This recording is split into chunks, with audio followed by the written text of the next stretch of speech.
میرا سوال آپ سے یہ ہے کہ مجھے کئی دوست ملے جن میں سے کچھ سیاہ ہیں اور کچھ سنی. جیسے آپ نے کچھ دیر پہلے بتایا کہ جو انسان مانتا ہے کہ اللہ ایک ہے اور محمد علیہ السلام آخری پیغمبر ہیں تو میں مانتا ہوں اس بات کو. تو اگر میں یہ کہوں کہ میں مسلمان ہوں تو یہ جھوٹ نہیں ہے. لیکن مسلمان بننے کے بعد ایک نماز پڑھنا بہت ضروری ہوتا ہے اور کچھ طریقے ہیں جو دونوں ہی دوستوں نے مجھے بتائے لیکن ان کے طریقے الگ الگ ہیں. تو مجھے یہ سمجھ میں نہیں آیا کہ کس کا طریقہ میں اپناؤں کیونکہ دونوں ہی اپنے طریقوں کو صحیح سمجھ سکیں. بھائی صاحب نے سوال کیا کہ اگر اللہ ایک ہے اس میں ماننا ہے اور محمد صلی اللہ علیہ وسلم پیغمبر ہے تو میں مانتا ہوں تو اس طریقے سے مسلمان ہوں میں. لیکن میرے دو دوست ایک شیعہ ایک سنی اور مسلمان بننے کے لیے نماز پڑھنا ضروری ہے تو کس طریقے سے نماز پڑھوں؟ بھائی صاحب آپ کہتے ہیں کہ اللہ ایک ہے, آپ مانتے ہیں کہ اللہ کے پیغمبر محمد صلی اللہ علیہ وسلم آخری پیغمبر ہے, تو آپ نے کہا کہ کس طریقے سے نماز پڑھوں. یہ شیعہ سنی جو آپ نے پوچھا, آپ جب قرآن پڑھیں گے قرآن میں نہ شیعہ ہے نہ سنی ہیں, قرآن میں نہ شیعہ ہے نہ سنی ہیں. قرآن شریف میں کہا گیا ہے سورہ عمران میں سورہ نمبر 3 آیت نمبر 103 میں وَاعْتَصِمُوا بِحَبْلِ اللَّهِ جَمِيعًا وَلَا تَفَرَّقُوا, کہ آپ آپس میں اکٹھا ہو کے اللہ کی رسی کو مضبوطی سے پکڑو. اللہ کی رسی ہے قرآن اور صحیح حدیث. تو آپ دیکھیں قرآن میں کیا لکھا ہے اور اللہ کے رسول کے صحیح حدیث میں کیا لکھا ہے. تو جو بھی آپ سے کچھ کہتا ہے اگر قرآن اور صحیح حدیث کے مطابق ہے آپ اس کی بات مانو. جو ذاکر کہتا ہے وہ بھی کچھ اہم نہیں اسلام میں, ذاکر اسلام میں زیرو ہے.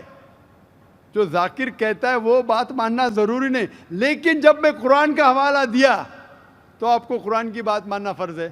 جب میں صحیح حدیث کا حوالہ دیا تو آپ کو صحیح حدیث کی بات ماننا ضروری ہے. تو اسی لیے کوئی بھی شخص کچھ کہتا ہے اگر اختلاف ہے اس میں تو پھر سے رجوع ہو جاؤ قرآن اور حدیث کے پاس, کیونکہ قرآن میں لکھا ہے سورہ نساء میں سورہ نمبر 4 آیت نمبر 59 میں ورس نمبر 59 میں اطیعوا اللہ واطیعوا الرسول, اللہ کی اطاعت کرو, اللہ کی بات مانو اور اللہ کے رسول کی بات مانو. اور وہ لوگ those who have been charged with authority, جو اولو الامر ہے, وہ لوگ جو آپ کے امیر ہے. لیکن اگر ان میں اختلاف ہے پھر سے رجوع ہو قرآن و حدیث کے پاس, اللہ اور اللہ کے رسول کے پاس. تو اگر دو شخص دو عالم کوئی بھی اگر اختلاف ہے آپ پھر سے مڑو اللہ اور اللہ کے رسول کے پاس, قرآن اور صحیح حدیث کے پاس. پھر دیکھو کہ کون سا دوست, کون سا مسلم, کون سا عالم, کون سا مولانا قرآن اور صحیح حدیث کے مطابق کہہ رہا ہے. آپ سمجھے؟ تو اس سے پتہ چلے گا کہ کیا صحیح ہے. آپ بولتے ہیں کہ نماز پڑھنے کے طریقے میں اختلاف ہے, شروع میں کم از کم جو یکساں ہے وہ تو شروع کرو. اختلاف بہت تھوڑا ہے, نماز کے طریقے میں اختلاف بہت تھوڑا ہے, جو یکساں ہے وہ تو شروع کرو. اگر آپ مسلمان بننا چاہتے ہیں تو اتنا وقت کیوں لے رہے؟ خالی نام کے مسلمان ہونا ضروری نہیں ہے, وہ کوئی فائدہ نہیں. عملی طور پہ مانو کہ اللہ ایک ہے, اس کی عبادت کرو اور آخری رسول محمد صلی اللہ علیہ وسلم پہ ایمان لاؤ.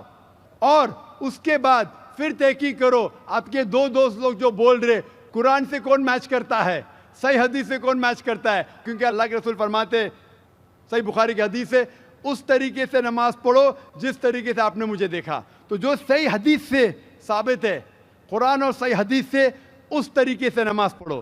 لیکن اگر 19-20 فرق ہے, کم از کم جو یکساں ہے وہ تو شروع کرو. اختلافی باتوں پہ تحقیق کرو, انشاءاللہ پتہ لگ جائیں گا آپ کو کیا صحیح ہے. تو انشاءاللہ ابھی آپ صرف نام کے مسلمان مت نہ ہو, عملی طور کے اوپر مانو کہ اللہ ایک ہے اور اللہ کے رسول محمد صلی اللہ علیہ وسلم آخری پیغمبر ہے. میرا سوال یہ ہے سر آپ سے, آپ جب کسی ہندو گیتا یا وید کا حوالہ دے کر اگر آپ کچھ بولتے ہیں یا قرآن سے وہ ملتا ہے تو کیا اس کے اوپر ہم عمل کر سکتے ہیں؟ بھائی صاحب کا سوال ہے کہ جب میں گیتا کا حوالہ دیتا ہوں, وید کا حوالہ دیتا ہوں, دوسرے مذہبی کتابوں کا حوالہ دیتا ہوں, جب وہ قرآن سے ملتی ہے تو کیا ہم اس کے اوپر عمل کر سکتے ہیں؟ قرآن کی بات یا وید کی بات کریں یا گیتا کی بات؟ گیتا یا وید کی؟ گیتا یا وید. تو اگر جو چیز وید اور گیتا میں لکھی ہے اور جو قرآن سے ملتی ہے کیا ہم ان پہ عمل کر سکتے ہیں؟ میرا کہنا یہ ہے کہ قرآن کو کہا گیا فرقان. فرقان مطلب وہ چیز جو سچ اور جھوٹ کے بیچ میں جو ڈفرنس ہے اس کو پہچانتی ہے. فرقان یعنی فرق، حق اور باطل کے درمیان جو فرق ہے اس کو پہچانتی ہے قرآن. جس طریقے سے میں نے کہا کہ کئی پیغمبر آ چکے محمد صلی اللہ علیہ وسلم کے پہلے، اسی طریقے سے قرآن میں لکھا ہے سورہ رعد میں سورہ نمبر 13 آیت نمبر 38 میں کہ ہم نے ہر دور میں ایک کتاب نازل کی ہے. نام سے صرف 4 کتابوں کا ذکر ہے، توراہ، زبور، انجیل اور فرقان قرآن. لیکن اس آیت کے مطابق کئی کتابیں نازل کی گئی ہے، ان کا نام سے ذکر نہیں قرآن مجید میں. لیکن جتنی بھی کتابیں قرآن مجید کے پہلے آئے وہ صرف ایک امت کے لیے تھی، ایک گروہ کے لیے تھی، اور وہ سارا پیغام محدود تھا ایک وقت کے لیے. اسی لیے اللہ سبحانہ و تعالیٰ نے، خدا نے یہ ساری کتابوں کو محفوظ رکھنے کے لیے صحیح نہیں سمجھا، کیونکہ یہ محدود تھی اس وقت کے لیے. اسی لیے یہ جتنی کتاب پہلے نازل ہوئی وہ محفوظ نہیں ہے، نہ اس کی ضرورت ہے. لیکن کیونکہ قرآن مجید آخری کلام ہے اللہ سبحانہ و تعالیٰ کا، اسی لیے اللہ سبحانہ و تعالیٰ خود کہتے ہیں سورہ ہجر میں سورہ نمبر 15 آیت نمبر 9 میں کہ ہم نے اس قرآن مجید کو نازل کیا ہے اور ہم اس کی حفاظت کریں گے. تو جتنے پہلے کتابیں آئے ان کے اندر ملاوٹ ہو چکی ہے. جس طریقے سے اللہ تعالیٰ فرماتے قرآن مجید نے سورہ بقرہ میں سورہ نمبر 2 آیت نمبر 79 میں فَوَيْلٌ لِّلَّذِينَ يَكْتُبُونَ الْكِتَابَ بِأَيْدِيهِمْ ثُمَّ يَقُولُونَ هَٰذَا مِنْ عِندِ اللَّهِ لِيَشْتَرُوا بِهِ ثَمَنًا قَلِيلًا فَوَيْلٌ لَّهُم مِّمَّا كَتَبَتْ أَيْدِيهِمْ وَوَيْلٌ لَّهُم مِّمَّا يَكْسِبُونَ. لعنت ہے ان لوگوں پہ جو لوگ کتاب اپنے ہاتھ سے لکھتے ہیں اور کہتے ہیں یہ خدا کی طرف سے ہے. لعنت ہے ان لوگوں پہ جو کماتے ہیں، لعنت ہے ان لوگوں پہ جو لکھتے ہیں. تو اس سے یہ ظاہر ہوتا ہے کہ جتنے پہلے کتابیں آئے ان میں ملاوٹ ہو چکی ہے. یہ قرآن آخری کلام ہے اور کوئی بھی چاہے تو اس کو تبدیل کر ہی نہیں سکتا. خدا خود، اللہ سبحانہ و تعالیٰ خود اس کی حفاظت کریں گے. اسی لیے آج جب میں مطالعہ کرتا ہوں قرآن اور دیگر مذہبی کتابوں کا، اگر یہ میچ ہوتا ہے، اگر یکساں ہے، جو چیز قرآن اور بھگوت گیتا میں یکساں ہے، مجھے کوئی بھی گلا شکوہ نہیں ہے ماننے کے لیے کہ یہ پورشن، یہ شلوک خدا کی طرف سے ہے. لیکن اگر قرآن سے نہیں ملتا ہے تو میں کہوں گا کہ ہو سکتا ہے، ہو سکتا نہیں. لیکن قرآن کے خلاف ہے تو میں کہہ سکتا ہوں کہ یہ خدا کا کلام ہے نہیں.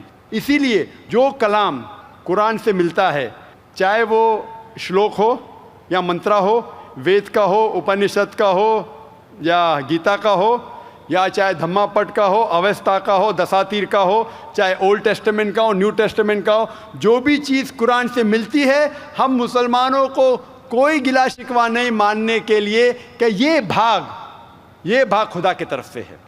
اسی لیے میں یکسانیت کے بارے میں ذکر کرتا ہوں. تو آپ کے لیے بھی میں کہتا ہوں کہ جو اختلاف کی باتیں ہیں اسے چھوڑ دو، جو یکسانیت کی باتیں ہیں، جو آپ کے کتاب میں لکھا ہے، ویدا میں لکھا ہے، پرانا میں لکھا ہے کہ آخری پیغمبر محمد صلی اللہ علیہ وسلم ہے، تو آپ کے لیے فرض ہے کہ آپ بھی اس آخری پیغمبر میں مانیں.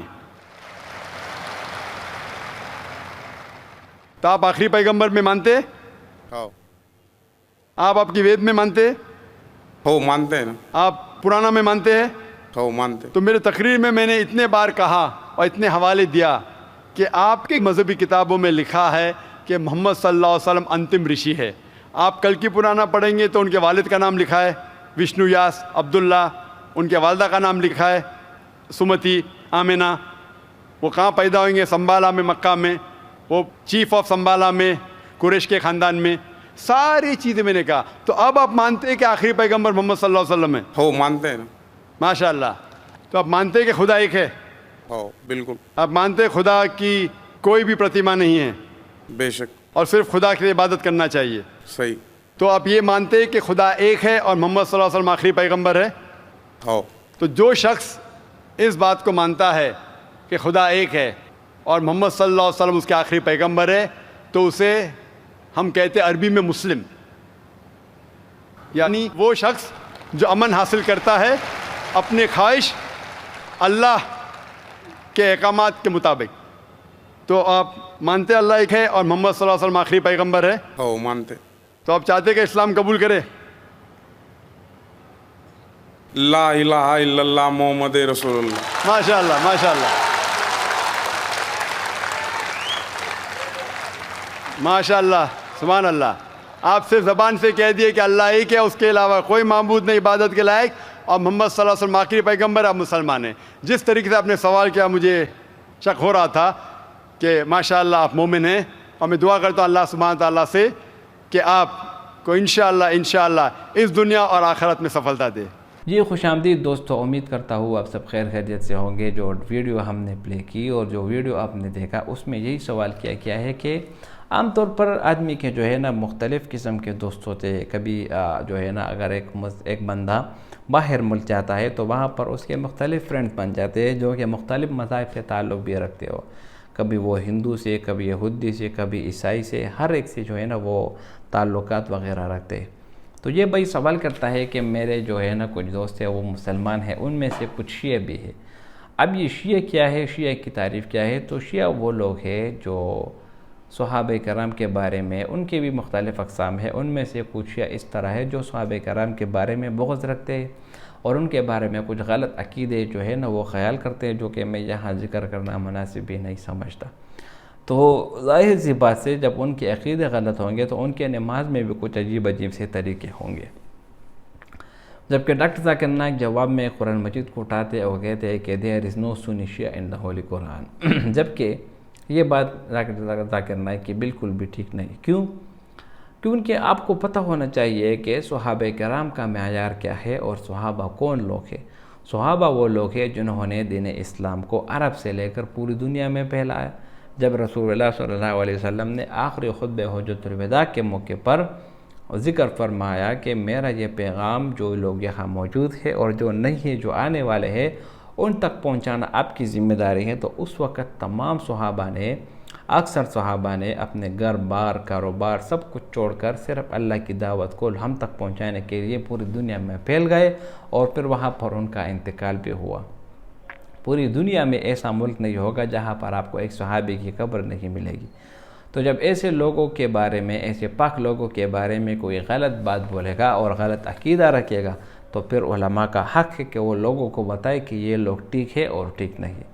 تو شیعہ لوگ یہ بالکل جو ہے نا علماء کے متفقہ فیصلے ہے کہ ان کے لوگ جو عقیدے ہیں وہ بالکل غلط اور باطل ہے، اور ان کے ساتھ دوستی کرنا اور ان پر جو ہے نا اعتبار اور بھروسہ کرنا اور اس کے ساتھ تعلقات وغیرہ کرنا یہ ٹھیک نہیں.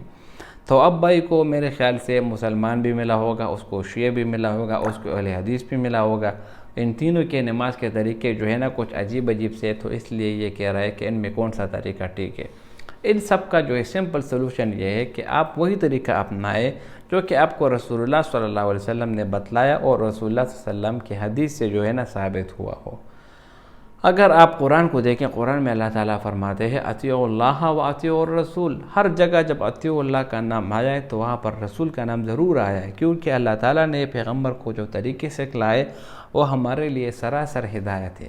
اگر ہم رسول اللہ صلی اللہ علیہ وسلم کے طریقوں کو چھوڑ کر کسی دوسرے طریقے کے اوپر عمل کریں گے تو وہ ہمارے لیے نقصان دہ ہوگا.